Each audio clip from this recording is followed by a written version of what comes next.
जय हिंद दोस्तों, आपका स्वागत है आपके अपने पसंदीदा चैनल स्टडी एंड अपडेट्स में। जय हिंद दोस्तों, मैं राजकमल आप सभी का स्वागत करता हूं स्टडी एंड अपडेट्स में। और आज के इस वीडियो में हम लोग सफाई कर्मचारी के लिए पार्ट 2 का प्रश्नोत्तर करने वाले हैं और वो भी सेट 4 से। ठीक है, अभी तक आपको मैंने 3 सेट करा दिया, कुल 150 प्रश्न हो चुके हैं और आज के सेट में आपको 25 प्रश्न देखने को मिलेंगे जो कि इस पे हैं, तो वो है आपके वेस्ट मैनेजमेंट पे। ठीक है, कचरा प्रबंधन पे। देखिए, हमारे आसपास जितने भी कचरे हैं उनको सरकार ने एक लॉ नियम बनाया ताकि उनका विघटन हो सके। तो वो सभी तौर तरीका जो है आज उसके बारे में हम लोग चर्चा करने वाले हैं। इसमें मेनली होता क्या है कि मटेरियल का डिकम्पोजिशन किया जाता है, मतलब सामग्री जो भी होते हैं ना जिनको हम फेंकते हैं उनका विघटन किया जाता है। ठीक है, विघटन।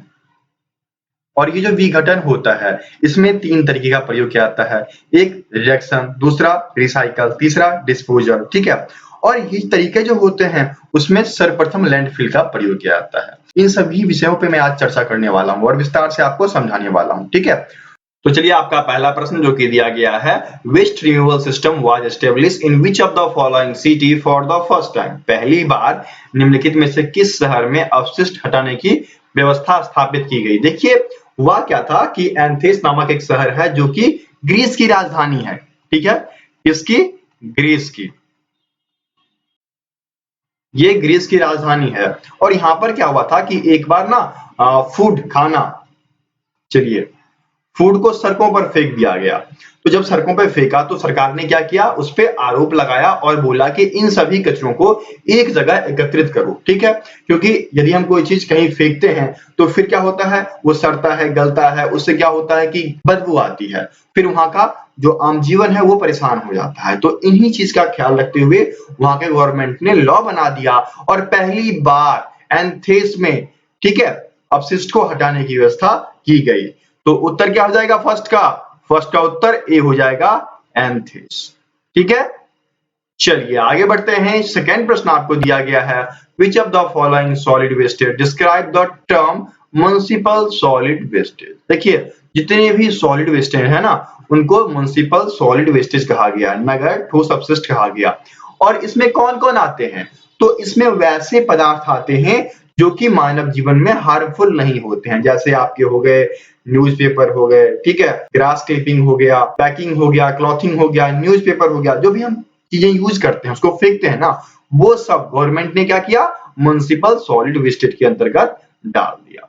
ठीक है, तो ये क्या हो गए, गैर खतरनाक पदार्थ ना, नॉन हैजार्डस सब्सटेंस। तो उत्तर क्या हो जाएगा आपका, 2 का डी उत्तर हो जाएगा। ठीक है, और मैं आपको बता दूं बुक आप कौन से पढ़ोगे, इन्वायरमेंटल साइंस पढ़ो। ठीक है, देखिए मैंने आपको डिफरेंट टॉपिक्स दे रहा हूँ, इन टॉपिक्स को आप कवर करो। तो इन टॉपिक्स को कवर करने के लिए अलग अलग बुक्स आती है, तो मैं ये मानता हूँ कि आप कवर नहीं कर पाओगे, इसलिए हम लोग लगे हुए हैं, टीम लगी हुई है और उस पर कार्य कर रही है। ठीक है, तो आज का जो वीडियो है वो इन्वायरमेंटल साइंस के सॉलिड वेस्ट मैनेजमेंट पे बेस्ड है। ठीक है, मैं बता रहा हूँ क्योंकि बच्चे कमेंट करते हैं कि सर किस बुक को पढ़ें, क्या पढ़ें, इसलिए मैं बता रहा हूँ कि इन्वायरमेंटल साइंस के बुक को पढ़ें, उसमें आपको कुछ प्रश्न देखने को मिल जाएंगे। ठीक है, जो कि एनसीईआरटी का है। एनसीईआरटी पढ़िए 9th 10th। मैं अभी भी कह रहा हूं कि चीजें कुछ डिफरेंट नहीं पूछी जाएगी। आप जो एनसीईआरटी की बुक पढ़ते हो ना, जो कि गवर्नमेंट के द्वारा दी गई है और वह पूरे इंडिया लेवल पर है, तो प्रश्न अधिकतर उसी से अराइज किए जाते हैं, पूछे जाते हैं। ठीक है, इस चीज का आप ख्याल रखिएगा और ध्यान दीजिएगा। यदि आपके पास इन्वायरमेंटल साइंस की बुक मिल जाती है तो आप उसे रीड कीजिए, उसके 2 चैप्टर्स आपके लिए बहुत महत्वपूर्ण है। ठीक है, चलिए आगे बढ़े। तीसरा आपको दिया गया है, Why is difficult to recycle plastic? Plastic को रिसाइकल करना क्यों मुश्किल है, उसको हम लोग तुरंत रिसाइकल नहीं कर पाते हैं। वजह क्या है कि इस पे ना बहुलक, एक बहुलक कहने का मतलब है कि ये ना बहुत सारे अणुओं से मिलकर बना होता है और इसमें ना रेजिन पाया जाता है जो कि चिपचिपा पदार्थ होता है, ज्वलनशील होता है। जैसे कि हम लोग प्लास्टिक जलाते हैं तो देखिएगा जब वो जलता है ना तो उससे चिपचिपा पदार्थ निकलता है और इन्हीं वजह से क्या होता है कि इसका विघटन तुरंत नहीं हो पाता है, और विघटन तुरंत नहीं हो पाता है तो इसका पुनर्चक्रण मुश्किल हो जाता है। ठीक है, तो उत्तर क्या हो जाएगा बताइए, it contain different types of polymer resin in it so plastics are difficult to recycle. ठीक है, तो उत्तर क्या हो गया, थर्ड का डी हो जाएगा। और इसके मॉक टेस्ट बना दिए गए हैं, तो मॉक टेस्ट का लिंक आपको डिस्क्रिप्शन बॉक्स में मिलेगा, जो कि बिल्कुल मुफ्त है। जाइए तैयारी कीजिए, एक बार नहीं दो बार नहीं 3 बार मॉक टेस्ट दीजिए। जब तक आप 25 में से 25 नहीं ले आते, ट्राई करते रहिए, बिल्कुल मुफ्त है आप लोग के लिए। जाइए सुविधा का फायदा लीजिए, ठीक है। चलिए आगे बढ़ते हैं। चौथा आपको दिया गया है, निम्नलिखित में से कौन सा एक व्यक्तिगत स्तर पर किया जाता है? Which of the following is done on an individual level? ठीक है, देखिए क्या है कि ये जो पदार्थ हम यूज करते हैं, रिसाइकल करते हैं किसी चीज का, ठीक है, डिस्पोजल करते हैं, तो ये कैसे होगा बताइए, ये प्रक्रियाओं में कैसे होगा? तो होता क्या है कि जैसे कुछ चीजें हम यूज करते हैं, तो जरूरत से ज्यादा जब चीजों का यूज कर लेते हैं वो वेस्ट हो जाता है। तो कम चीजों का यूज करें, जो हमारा सोर्स है, जैसे कि हमने फूड बनाया तो 2 मनुष्य के लिए बनाएंगे, हम कभी कभी ज्यादा बना देते हैं, तो सोर्स तो हमने ज्यादा यूज कर लिया, तो इस चीज को हमें कम करना है, सोर्स को रिडक्ट करना है, जो कि पार्टिकुलर इंडिविजुअल लेवल पर किया सकता है, ठीक है। जैसे मैं एक व्यक्ति हूं, आप एक व्यक्ति हैं, तो ये अपनी अपनी लेवल पर हम लोग कर सकते हैं कि आज मैं 5 रोटी ही खाऊंगा तो 5 ही बनेगा, 6 नहीं बनेगा, क्योंकि छठा बना तो वो होगा वेस्ट और वो कचरे में जाएगा, कचरे में जाएगा तो स्रोत का अपव्यय हो गया, तो हमें अपव्यय नहीं करना है, ठीक है, उनको रोकना है, ठीक है। तो उत्तर क्या हो जाएगा आपका? सोर्स रिडक्शन, स्रोत में कमी करना, ठीक है। तो फोर्थ का उत्तर डी हो गया। चलिए आगे बढ़ते हैं। पांचवा आपको दिया गया है, why is recycled paper Ben for use in food containers? देखिए खाना जो हम लोग लाते हैं या फिर मार्केट में जो मिलता है, उसमें ना पुनः बनाया गया कागज बैन कर दिया गया। क्यों कर दिया गया? क्योंकि ये ना फूड में कंटामिनेशन पैदा कर देता है। अब ये कंटामिनेशन क्या होता है? तो कंटामिनेशन मतलब समझ लीजिए कि ना ये संदूषित कर देता है, भोजन को प्रदूषित कर देता है, मैला कर देता है, ठीक है। तो उत्तर क्या हो जाएगा? 5 का बी हो जाएगा, because of it create contamination in food, so recycle papers are ban for use in food container, ठीक है। चलिए 5 का बी उत्तर हो गया। चलिए आगे बढ़ते हैं। छठा आपको दिया गया है, which of the following plan is used as a waste management plan? देखिए निम्नलिखित में से किस योजना का उपयोग अपशिष्ट प्रबंधन प्रयोग में किया जाता है?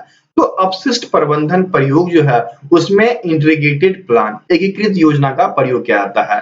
और इस एकीकृत योजना में क्या होता है? रिडक्शन, पहला पदार्थों के प्रयोग में कमी, दूसरा रिसाइकल, तीसरा डिस्पोजल, इन 3 चीजों का प्रयोग किया जाता है। किसमें? एकीकृत योजना में, ठीक है, इंटीग्रेटेड प्लान में। तो उत्तर क्या हो जाएगा? छठा का बी हो जाएगा, the integrated plan which is used for the waste management, ठीक है। अब ये बताइए यहां पर क्या हो गया? यदि हम इंटीग्रेटेड प्लान का यूज करेंगे ना तो क्या होगा? पहले तो हम लोग जो एक्स्ट्रा चीज यूज करते हैं उसको कम यूज करेंगे, तो वहां पर रिडक्शन हो गया। दूसरी चीजें कि जो चीजें दोबारा प्रयोग में लाई जाएगी रिसाइकल करके, उसका उपयोग करना, और फिर बाद में डिस्पोजल कर देना, ठीक है, ताकि पदार्थ जो है हार्मफुल ना रहे इन्वायरमेंट के लिए, ठीक है, प्रदूषण पैदा ना करे। तो हो सकता है अगला 25 क्वेश्चन जो है वह प्रदूषण बेस्ड आएगा, क्योंकि इन्वायरमेंटल साइंस और सफाई के अंतर्गत वो आता है। तो हम लोग नेक्स्ट यदि टॉपिक कवर करते हैं तो प्रदूषण का भी आ सकता है, ठीक है। तो ये चीजें आपको ख्याल में रखनी है, ओके।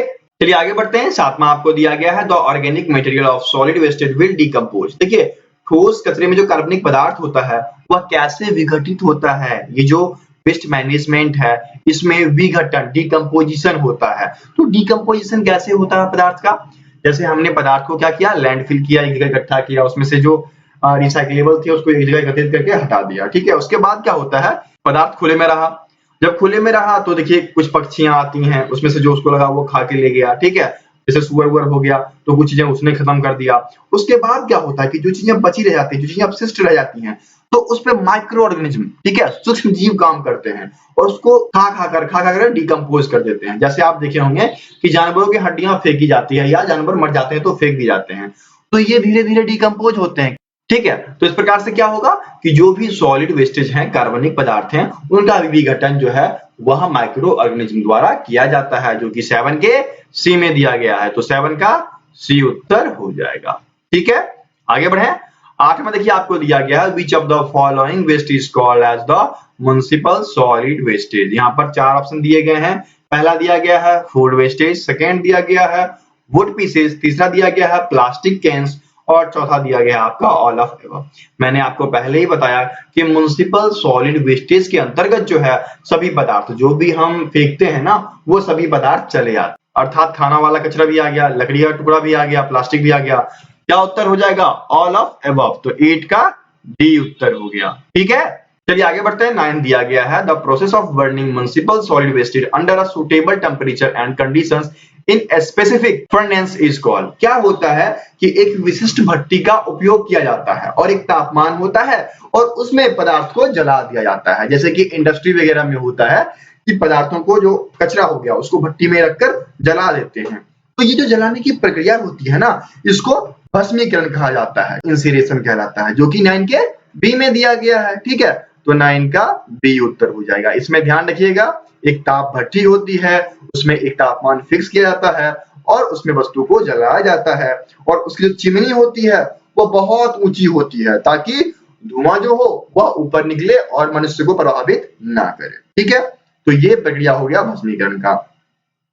यहाँ पर एक प्रक्रिया है लैंडफिल। लैंडफिल क्या होता है पता है?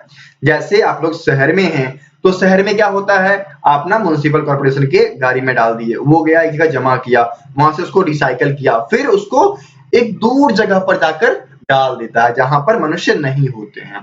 तो फिर धीरे धीरे पदार्थ क्या होते हैं, सड़ते गलते डिकम्पोज होते हुए खत्म हो जाते हैं। तो यह प्रक्रिया लैंडफिल कहलाता है। ठीक है, सबके बारे में चर्चा की जाएगी, विस्तार से मैं बता रहा हूं तो देखिएगा। ठीक है, चलिए आगे बढ़िए। 10th दिया गया है the burning of solid wastage is not recommended because. देखिए ठोस कचरे को जलाने के लिए मना किया गया है। क्यों मना किया गया है?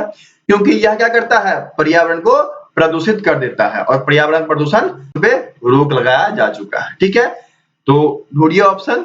इट इज वेरी कॉस्टली, गलत है। ठीक है, it requires a lot of space. Next दिया गया है इट रिक्वायर्स मॉडर्न टेक्नोलॉजी, बिल्कुल नहीं। It causes several environment issues. ठीक है, इसी की वजह से यदि हम सॉलिड वेस्टेज को जलाएंगे तो पर्यावरण में बहुत सारे इश्यूज क्रिएट हो सकते हैं, इस वजह से इसको बैन किया गया है। तो 10 का उत्तर क्या हो जाएगा? डी हो जाएगा। ठीक है, आगे बढ़े।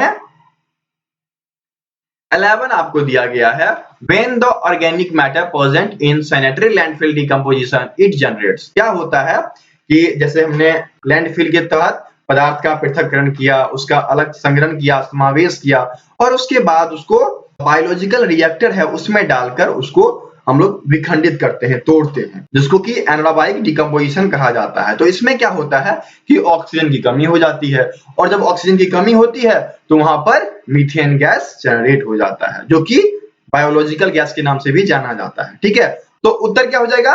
11 का ए हो जाएगा, मीथेन। ठीक है, जब कार्बनिक पदार्थ का सैनिटरी लैंडफिलिंग होता है तो वहां पर मीथेन गैस उत्पन्न होता है। ठीक है, तो 11 का ए उत्तर हो गया।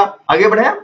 चलिए 12 आपको दिया गया है which of the following is the oldest and the most common method used to dump solid wastage। देखिए क्या होता है कि आमतौर पर या फिर सबसे पुराना तरीका, क्योंकि हम लोग देखते हैं ना यदि आप गांव में भी हो तो क्या करते हो कि सारे कचरे को घर से दूर जाकर जमा करते हो और ये जमा करने की प्रक्रिया ही तो कहलाती है लैंडफिल, जो कि शहर में भी होती है। तो शहर में इसको म्युनिसिपल कॉर्पोरेशन करता है, लेकिन ग्राम में क्या होता है कि मनुष्य पार्टिकुलर तौर पे करते हैं। ठीक है, तो ये प्रक्रिया लैंडफिल कहलाता है। ठीक है, तो उत्तर क्या हो जाएगा 12 का? सी हो जाएगा। ठीक है, चलिए आगे बढ़े। दोस्तों यदि आपको सीआरपीएफ का पार्ट वाइज पीडीएफ, जैसे आप लोग कमेंट करते हो कि आपको चाहिए जीके, हिंदी, रीजनिंग, तो आप स्टडी एंड अपडेट्स के पीडीएफ एपिसोड पे आओ, वहां पे आप सीआरपीएफ सर्च मारो। ठीक है, सीआरपीएफ सर्च मारोगे सारी पीडीएफ खोल के चली आएगी। देखिए यहाँ पर सब कुछ पार्ट वाइज डाल दिया गया है, मैथ, रीजनिंग, इंग्लिश। ठीक है, जिसे मन करे ओपन कीजिए, उसे आप देख सकते हैं कि उसके अंतर्गत क्या क्या दिया गया है। यहाँ पे आपको सभी डिटेल्स दी जाती है, आप आराम से देख सकते हैं कि इसमें क्या कंटेंट दिया गया है। ठीक है, और उसके बाद पीडीएफ का डेमो भी आप देख सकते हैं कि किस प्रकार की पीडीएफ यहाँ पे बनी हुई है। ठीक है, तो सारी डिटेल्स आपको यहाँ पर इजीली अवेलेबल करा दी गई है। पीडीएफ स्टोर का लिंक जो है वो डिस्क्रिप्शन बॉक्स में दिया गया है, तो आप वहां से इसे प्राप्त कर लें।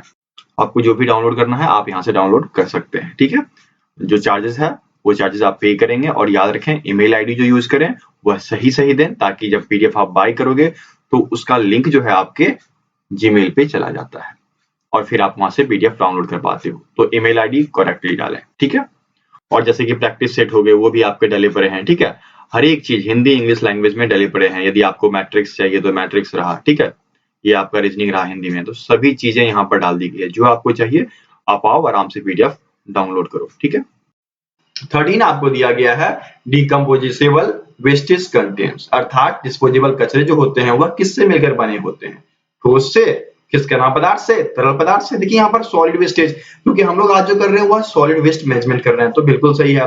खिसकना क्या होता है? मिक्सचर ऑफ आर्टिकल्स, बहुत सारी चीजों का मिक्सचर होता है, जैसे कुछ बालू वगैरह हो गई या फिर अन्य चीजों का मिक्सचर, वो खिसकना कहलाता है, ठीक है। एंड नेक्स्ट वन इज तरल पदार्थ, बिल्कुल। तो ये सभी पदार्थ ही तो डिस्पोजेबल होता है ना, क्योंकि जो भी चीजें हम प्रयोग में लाते हैं, फेंकते हैं, और अधिकतर चीजें जो मानव के द्वारा यूज किया जाता है वो डिस्पोजेबल होता है। तो 13 का उत्तर क्या हो जाएगा? डी हो जाएगा, ऑल ऑफ एबव। ओके, आगे बढ़े। देखिए फ्री मॉक टेस्ट आपको इस वेबसाइट पे मिलेगा, जिसका लिंक आपको डिस्क्रिप्शन बॉक्स में दिया गया है, या फिर आप सर्च कर सकते हैं studyinupdates.in, इस पे जाइए। फ्री मॉक टेस्ट सारे अवेलेबल हैं आपको, पार्ट ए पार्ट बी, ठीक है, सबके दिए गए हैं, तो आपको जो लगाना है लगाइए, और बिल्कुल मुफ्त है, ठीक है। चलिए आगे बढ़ते हैं। 14 दिया गया है फाइंड द करेक्ट स्टेटमेंट, हमें सही कथन ज्ञात करना है। यहाँ पर दिया गया है the waste from one process becomes the input of another process, जैसे कि एक पदार्थ का अवशिष्ट जो है वह दूसरे प्रकार का इनपुट हो जाता है। बिल्कुल सही है, क्योंकि जब हम लोग क्या करते हैं, कचरा फेंकते हैं, तो कोई उसे ले जाता है, उस चीज को रिसाइकल करता है, अलग करता है, छांटता है, तो वहां पर एक अलग प्रक्रिया शुरू होती है। ये भी सही है, ठीक है। आगे बढ़िए। बी कह रहा है all the process related to the consumption and production produces some kind of waste, चाहे आप जो भी कार्य करेंगे जिसमें कुछ कंजम्पशन है, कुछ बना रहे हो, उत्पन्न कर रहे हो, तो उसमें कुछ ना कुछ वेस्टेज होती है। बिल्कुल सही है, यदि हम उपभोग या उत्पादन से संबंधित क्रिया कर रहे हैं या प्रतिक्रिया कर रहे हैं तो अपशिष्ट उत्पन्न होगी ही होगी, ठीक है। तो बी भी आपका सही है। सी आपको दिया गया है there is no real waste in nature, वास्तविक कचरा है ही नहीं, तो यहाँ पर होना चाहिए वास्तविक कचरा नहीं है, ठीक है। तो उत्तर क्या हो जाएगा? यहाँ पर देखिए ऊपर के सभी चीजें जो है ना बिल्कुल सही दी गई है, तो 14 का डी उत्तर हो जाएगा, ऑल ऑफ एबव, ठीक है। आगे बढ़े। 15 आपको दिया गया है which of the following method is better for solid waste problems, तो सॉलिड वेस्ट प्रॉब्लम के लिए सबसे बेटर तरीका क्या है? देखिए लैंडफिल तो हम लोग करते हैं, लेकिन उसमें कितना टाइम लग जाता है, लॉन्ग टाइम लगता है, लेकिन रिसाइक्लेबल चीजों में क्या होता है कि उनको दोबारा प्रयोग में लाया जाता है। जैसे हम लोग पानी वाला डब्बा प्रयोग में लाते हैं, यूज किए, क्रश करके फेंक दिए, फिर आया उसको दोबारा कचरा वाला लगा उठा के ले गया, और उसको फिर कंपनी ले गई, फिर उसको रिसाइकल करके ले आया। तो रिसाइकल प्रक्रिया जो है यह सबसे बेहतर माना जा रहा है। यदि इसका प्रयोग हो तो अधिकतर वेस्टेज का दोबारा प्रयोग किया जा सकता है, ठीक है। तो 15 का उत्तर क्या हो जाएगा? ए, रिसाइकल प्रक्रिया जो है सबसे बेटर प्रक्रिया माना जा रहा है ठोस अपशिष्ट के लिए, ठीक है। चलिए आगे बढ़े। 16 आपको दिया गया है which of the following statement is incorrect for plastic wastage, plastic कचरों के लिए निम्नलिखित में से कौन सा कथन गलत है? यहाँ पर देखिए पहला दिया गया है it is used to make compost, अरे यार पहला ही गलत दे दिया गया, क्योंकि खाद बनाने के लिए हम लोग कभी भी प्लास्टिक के कचरे का प्रयोग नहीं कर सकते हैं। दूसरा दिया गया है it last for a long period of time, ये बिल्कुल सही है। तीसरा दिया गया है toxic forms are produced when burn, बिल्कुल सही है। तो पहला वाला उत्तर यहाँ पर गलत दे दिया, तो उत्तर क्या हो जाएगा? 16 का ये हो जाएगा कि पहला वाला सेंटेंस जो है वह इसके बारे में इनकरेक्ट है, कि इससे हम लोग कंपोस्ट नहीं बना सकते, ठीक है। चलिए आगे बढ़े। 17 आपको दिया गया है which of the following can be recycled many times, निम्नलिखित में से कौन कई बार पुनः निर्मित किया जा सकता है? लकड़ी, प्लास्टिक, एल्यूमिनियम, कार्बनिक सामग्री। देखिए लकड़ी एक बार जल गया या प्रयोग में लाए, इसको बार बार नहीं ला सकते हैं, लेकिन प्लास्टिक ला सकते हैं। उसके बाद दिया गया है एल्यूमिनियम, जो कि सबसे ज्यादा प्रयोग में लाया जाता है और यह बार बार रिसाइकल भी होता है, ठीक है। और नेक्स्ट दिया गया है कार्बनिक मटेरियल, तो उत्तर आपका 17 का सी हो जाएगा कि एल्यूमिनियम एक ऐसा पदार्थ है जो कई बार मेनी टाइम्स रिसाइकल हो सकता है। लकड़ी, प्लास्टिक और कार्बनिक सामग्री बार बार नहीं हो सकता, एक बार दो बार होगा, लेकिन एल्यूमिनियम बार बार किया जा सकता है, ठीक है। चलिए आगे बढ़े। 18 आपको दिया गया है which of the following gases produce from landfill wastage, मैंने आपको अभी थोड़ी देर पहले बताया था कि मीथेन गैस जो है वह सैनिटरी लैंडफिल के दौरान उत्पन्न होता है, जो कि बायोगैस के रूप में जाना जाता है। तो यहाँ पर उत्तर क्या हो जाएगा? 18 का ए बायोगैस, ठीक है। चलिए आगे बढ़िए। 19 दिया गया है which of the following statement is true about the zero waste management. चलिए जीरो वेस्ट मैनेजमेंट के बारे में जानते हैं। जीरो वेस्ट मैनेजमेंट का उदाहरण बताइए। यहाँ पर देखिए नई दिल्ली में कचरों से बनाया गया है, विश्व के 7 आश्चर्यों को कचरों से बनाया गया है, जो कि जीरो वेस्ट मैनेजमेंट का उदाहरण है, ठीक है। इसमें डिफरेंट टाइप्स के जो कचरे थे उसको जमा किया गया और उससे विश्व के 7 अजूबे बनाए गए हैं। ये नई दिल्ली में सराय काले खां में है, ठीक है।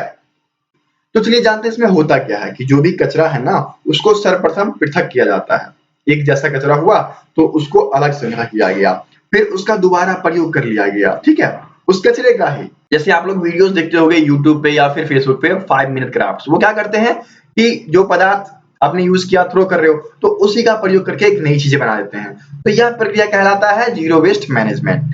तो सर्वप्रथम क्या हुआ, पदार्थ का पृथक्करण, सेकंड क्या हो गया, उसका अलग संग्रहण किया गया और फिर उसका समावेशन कर नया पदार्थ बना दिया गया ताकि उसका प्रयोग हम करके उसके लाइफ स्पैन को बढ़ा सकें और वो देखने में भी अच्छा लगता है, इसलिए उसका रीडिजाइन किया जाता है। रीडिजाइन हुआ तो रीडिजाइन जैसे ही होगा तो मनुष्य उसको दोबारा खरीद लेते हैं, दोबारा बाय कर लेते हैं, तो वह दोबारा से प्रयोग में लाया जाता है। तो इससे क्या हुआ कि हमारा वातावरण जो है वह सुरक्षित एवं स्वस्थ रह गया, ठीक है।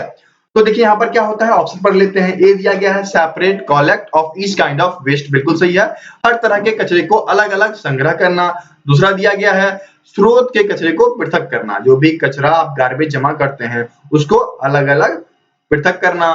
थर्ड आपको दिया गया है समुदाय की भागीदारी, जब आप कचरे को जमा करके एक नया पदार्थ बनाते हो, नया डिजाइन बनाते हो, तो फिर समुदाय के लोग उसका प्रयोग करते हैं और प्रयोग किए तो उनकी भागीदारी आ गई, ठीक है। तो यहाँ पर उत्तर क्या हो जाएगा 19 का D, all of above, okay.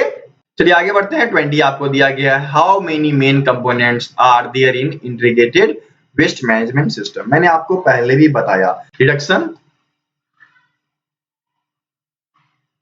Recycle,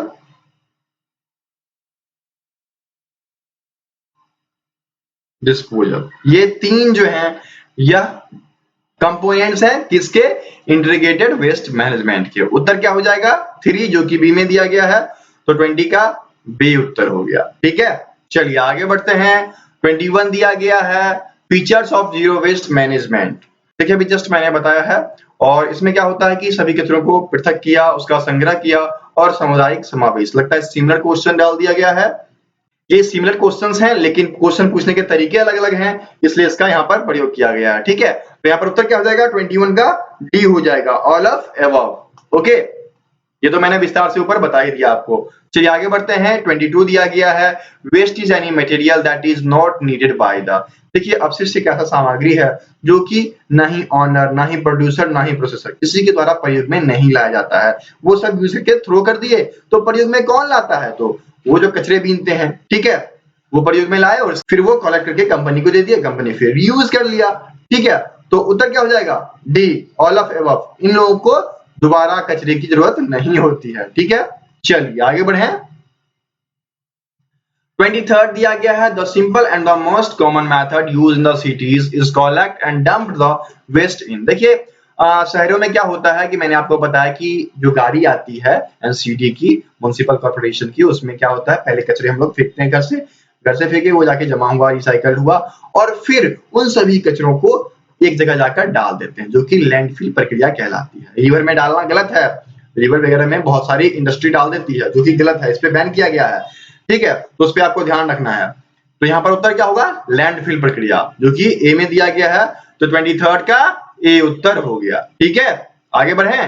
चलिए आगे बढ़ते हैं। 24 दिया गया है The 1989 Basel Convention aims to minimize. देखिए बेसेल कन्वेंशन जो है इसका क्या लक्ष्य था, इसको कम करना। यहाँ पर होना चाहिए था डैश को कम करना, ठीक है। इनका लक्ष्य क्या था, किनको कम करना, तो पहला खतरनाक कचरे का जो निर्माण होता है उनको कम करना, दूसरा जो भी हैजार्डस चीजें हैं उनको कम करना, उनके लिए एक आंदोलन चलाया था इन्होंने, मूवमेंट चलाया था, तो ये इनका एम था। तीसरा है prohibited the shipment of hazardous wastage to countries lacking the capacity of dispose them off, ठीक है। बहुत सारे देश ऐसे हैं जो कि डिस्पोज नहीं कर पाते हैं, तो वो एक देश से दूसरे देश कचरे भेज देते हैं, जिसमें कि मेडिकल वेस्टेज बहुत ज्यादा आते हैं, ठीक है।